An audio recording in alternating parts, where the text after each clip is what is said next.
பவுல் தெசலோனிக்கேயருக்கு எழுதின 2ஆம் நிருபம். பவுல் தெசலோனிக்கேயருக்கு 1ஆம் நிருபத்தை எழுதிய பின்னர் அவர் அந்த நிருபத்தில் குறிப்பிட்டிருந்த பிரச்சினைகள் தொடர்ந்தது மட்டுமல்லாமல் அது இன்னும் மோசமாக போனது என்று தெஸ்லோனிக்கேயாவின் கிறிஸ்தவர்களைப் பற்றி கேள்விப்பட்டார். துன்புறுத்தல் தீவிரமாகிவிட்டது. தெஸ்லோனிக்கேயாவின் கிறிஸ்தவர்கள் குழப்பமடைந்து இயேசுவின் வருகையைப் பற்றி பயந்து போயிருந்தார்கள்.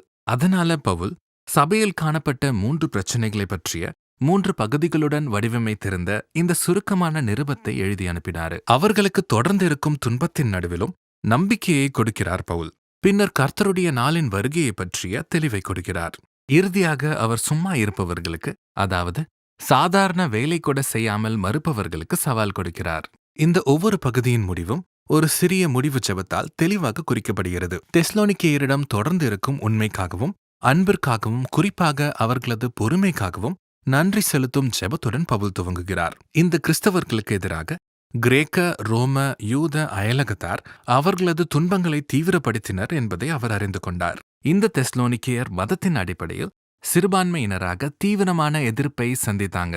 இது இன்னும் மோசமானால் அவர்கள் இயேசுவையே விட்டுவிடுவார்களோ என்று பவுல் கவலைப்படுறாரு. முதல் நிருபத்தில் செய்தது போலவே அவர்கள் இயேசுவுடன் ஐக்கியத்தில் இருப்பதால்தான் பாடுபடுகிறார்கள் என்று தெஸ்லோனிக்கேயருக்கு பவுல் நினைவுபடுத்துகிறார். இது தேவராஜ்யத்தில் பங்கேற்பதற்கான ஒரு வழியாகும். சிலுவையில் பாடுபட்டதன் மூலம் இயேசு ராஜாவாக ஏற்படுத்தப்பட்டு விட்டார். அப்படியே அவரை பின்பற்றுபவர்களும் இயேசுவின் அகிம்சையையும் நீடிய பொறுமையையும் பின்பற்றி இந்த உலகத்தின் மீது வெற்றி பெற முடியும். இந்த பாடுகள் அதிக காலம் நீடிக்காது என்றும் பவுல் அவர்களுக்கு நினைவுபடுத்துகிறார். இயேசு திரும்பி வரும்போது அவர்களை துன்புறுத்தி அநியாயமாக இரத்தம் சிந்த வைத்தவர்கள் மீது தனது நீதியை கொண்டு வருவார். குறிப்பாக அவரது தண்டனையானது கர்த்தருடைய சந்நிதானத்திலிருந்தும் அவருடைய வல்லமை பொருந்திய மகிமையிலிருந்தும் நீங்களாக்கி அகற்றப்படுதல் ஆகும். இயேசுவை நிராகரித்தவர்களின் முடிவை இங்கே பவுல் யூகிக்கவில்லை. அவர்களது வாழ்க்கை முழுவதிலும் இயேசுவுக்கும் தங்களுக்கும் எந்த தொடர்பும் இல்லாமல் இருந்து இறுதியில் அவர்கள் விரும்பியதை அவர்கள் பெற்றுக்கொள்கிறார்கள்.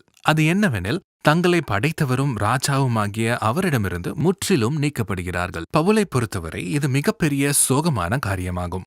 அனைத்து உயிர்களுக்கும் அன்பிற்கும் ஆதாரமாயிருக்கிற இயேசுவிடமிருந்து பிரிக்கப்படுதலை தேர்ந்தெடுப்பது என்பது தன்னைத்தானே தோற்கடிப்பது போன்றதாகும். இவ்விதமாக ஜெபித்து பவுல் இந்த பகுதியை முடிக்கிறார். தேவன் இப்படிப்பட்டதான பாடுகளை பயன்படுத்தி அவர்களுக்குள் ஆழமான நற்குணங்களை கொண்டு வரவும் அதன் மூலம் அவர்களது வாழ்வு இயேசுவின் நாமத்திற்கு மகிமையை கொண்டு வர வேண்டும் என்றும் ஜெபிக்கிறார். இயேசுவின் வருகை மற்றும் கர்த்தருடைய நாள் பற்றிய குறிப்பிட்ட ஒரு அம்சத்தை பற்றி அடுத்து பேசுகிறார் பவுல்.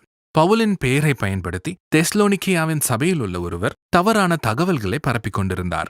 அதாவது மனிதனுடைய தீமைகளை நியாயம் தீர்க்கும் கர்த்தருடைய நாள் ஏற்கனவே வந்தாயிற்று என்பதே அந்த தவறான தகவலாகும். அனைத்தும் முடிவுக்கு வரப்போகும் நாட்களை குறித்து இவர்களாய் தேதிகளை யூகித்து மற்ற கிறிஸ்தவர்களை இவர்கள் பயமுறுத்தி கொண்டிருந்தார்கள். நீங்கள் இது ஏன் என்பதை காணலாம்.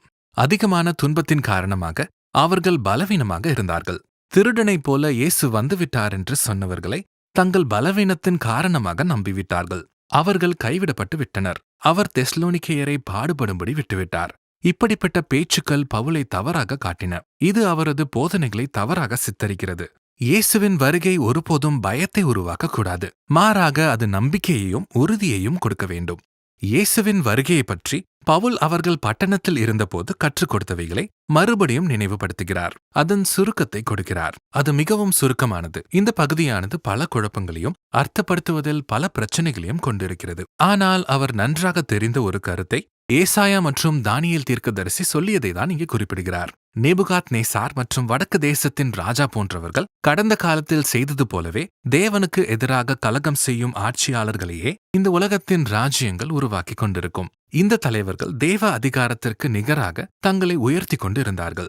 இந்த பழங்கால ராஜாக்களும் தீர்க்கதரிசிகளும் ஒரு குறிப்பிட்ட காட்சியை பவுலுக்கு நினைவுபடுத்துகின்றன. கல்குலா, நீரா போன்ற ரோம சக்கரவர்த்திகளில் இந்த காரியம் நிறைவேறுதலை அவர் கண்டிருக்கிறார். இது மீண்டும் நடக்கும் என்று எதிர்பார்க்கிறார். இப்படிப்பட்ட கலகக்கார ஆட்சியாளர்கள் மூலமாகவே சரித்திரம் முடிவு பெறும். தீமையால் வல்லமை பெற்று ஒருவன் தேவனின் உலகத்தில் அழிவையும் வன்முறையையும் அவிழ்த்து விடுவான். ஆனால் அது என்றென்றும் தொடராது. இயேசு திரும்ப வரும்போது அவர் இந்த கலகக்காரர்களையும் தீமை செய்பவர்களையும் எதிர்த்து தன் மக்களை விடுவிப்பார். ஆகவே இங்கே பவுல் கொடுக்கும் விளக்கமானது பின்னர் வாசிப்பவர்களுக்கு இயேசுவின் வருகையை பற்றிய யூகங்களை கொடுப்பதற்காக அல்ல.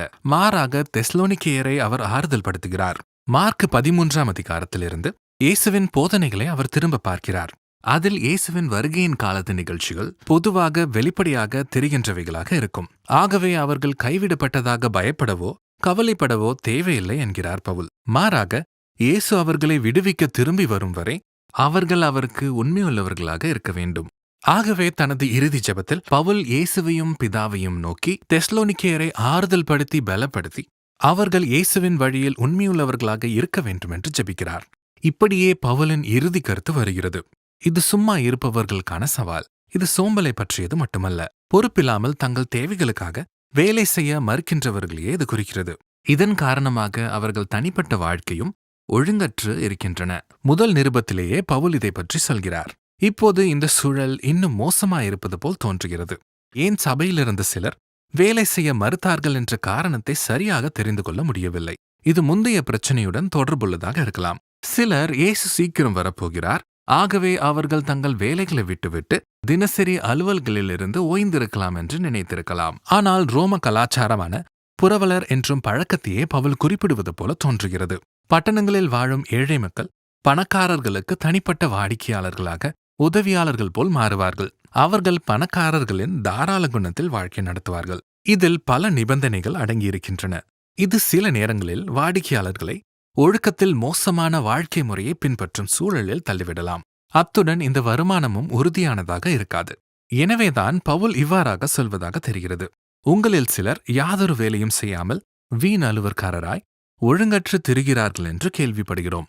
அவர் அவர்களுடன் இருந்தபோது கொடுத்த தனது உதாரணத்தையே பவுல் அவர்களுக்கு மறுபடியும் நினைவுபடுத்துகிறார். அவர்களின் பணத்தை அவர் கேட்கவில்லை. அவர் கையால் வேலை செய்தார். அதன் மூலம் தனது தேவைகளை சந்தித்து தெசலோனிக்கேயருக்கு இலவசமாக சேவை செய்யவும் முடிந்தது. இதுதான் சிறப்பானது என்கிறார். இயேசுவை பின்பற்றுபவர் இயேசுவைப் போலவே தன்னையே தரும் தியாக அன்பை காட்டும்படியாக கடினமாக உழைத்து நடந்து கொள்ள வேண்டும்.